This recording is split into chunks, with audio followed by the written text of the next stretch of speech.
తెలంగాణ ప్రభుత్వం మరో కొత్త పథకాన్ని ప్రారంభించింది. ప్రభుత్వ పాఠశాలల్లో చదువుకునే విద్యార్థులకు ఉచిత బ్రేక్ఫాస్ట్ అందించే పథకాన్ని మంత్రి పొన్నం ప్రభాకర్ ప్రారంభించారు. పాఠశాలలు పునఃప్రారంభం కావడంతో ఇవాల్టి నుంచే పథకాన్ని అమలు చేస్తున్నారు. తొలి విడతగా 8 జిల్లాల్లోని 1302 విద్యా సంస్థల్లో 1,44,610 మంది విద్యార్థులకు వారంలో 6 రోజులు పౌష్టికాహారం అందించనుంది ప్రభుత్వం.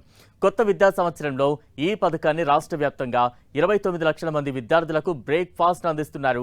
ఇందుకోసం 720 కోట్లు కేటాయించగా 299 కోట్లతో 39 కేంద్రీకృత కిచెన్లను నిర్మిస్తున్నారు. దీంతో పాటు ప్రభుత్వ జూనియర్ కాలేజీల్లో 1,70,000 మంది ఇంటర్ విద్యార్థులకు మధ్యాహ్న భోజన పథకాన్ని కూడా విస్తరిస్తూ ఉన్నారు. ప్రభుత్వ పాఠశాలల్లో విద్యార్థుల సంఖ్యను పెంచేందుకు మౌలిక సదుపాయాలతో పాటు పౌష్టిక ఆహారం అందిస్తున్నామన్నారు మంత్రి పొన్నం ప్రభాకర్. తల్లిదండ్రులు, ఉపాధ్యాయుల ప్రోత్సాహంతో ప్రభుత్వ పాఠశాలల్లో విద్యార్థుల సంఖ్యను పెంచాలన్నారు. ఇందుకోసం అధికారులు సహకరించాలని మంత్రి సూచించారు. ఈ పథకం పూర్తి స్థాయిలో అమల్లోకి వస్తే రాష్ట్ర వ్యాప్తంగా ప్రీ ప్రైమరీ తరగతుల నుంచి ఇంటర్మీడియట్ వరకు చదువుతున్న మొత్తం 29 లక్షల మంది విద్యార్థులకు ప్రయోజనం చేకూరనుంది. ఇందుకోసం ప్రభుత్వం ఏటా 720 కోట్ల ఖర్చు చేయనుంది. ఇందులో అల్పాహారానికి 540 కోట్లు, విద్యార్థులకు పాలు అందించేందుకు 180 కోట్లు కేటాయించారు. ఇక ఇంటర్మీడియట్ విద్యార్థుల కోసం ప్రత్యేకంగా 56 కోట్లు కేటాయించింది ప్రభుత్వం. వారంలో 3 రోజులు పాలు, రాగి జావా అందించనున్నారు.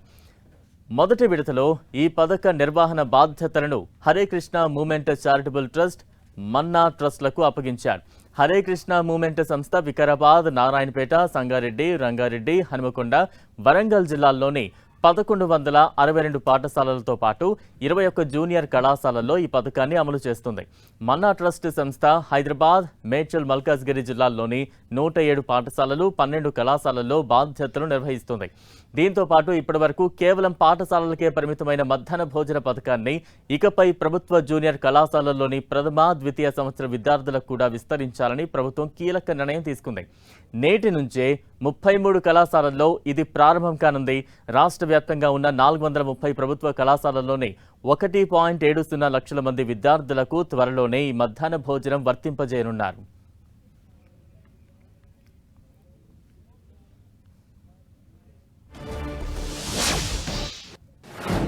ఉపాధి కోసం ఉదయాన్నే పనులో వెళ్ళేటువంటి తల్లిదండ్రులు ఆకలి మంటతో పాఠశాలకు వచ్చే విద్యార్థుల యొక్క అంశాన్ని గ్రహించి రాష్ట్ర వ్యాప్తంగా ఈరోజు ఉదయం పూట అల్పాహార కార్యక్రమాన్ని ఈరోజు హైదరాబాద్ రాజ్భవన్ స్కూల్లో ప్రారంభం చేయడం జరిగింది. హైదరాబాద్లోనే దాదాపు 93,000 మంది విద్యార్థులుంటే రాష్ట్ర వ్యాప్తంగా 29 లక్షల మంది విద్యార్థులకు మరి కార్యక్రమం కొనసాగుతుంది. మధ్యాహ్న భోజనం కార్యక్రమం ఇప్పటికే ఉంది. దీనివల్ల ప్రభుత్వ పాఠశాలను పటిష్టవంతంగా విద్యారంగంలో కావచ్చు, మౌలిక సదుపాయాలు కావచ్చు, అదేవిధంగా వారికి అవసరమైనటువంటి పౌష్టిక ఆహారం, పిల్లలకు సంబంధించినటువంటి ఎడ్యుకేషన్ సందర్భంలో వారి యొక్క శారీరక దృఢత్వం కూడా అవసరం కాబట్టి మరి ఈ యొక్క కార్యక్రమాన్ని ఈరోజు లాంఛనంగా ప్రారంభోత్సవం చేస్తూ ఉన్నాం. ఈ స్ట్రెంథెన్ చేయండి, డ్రాప్ అవుట్స్ తక్కువ చేయండి.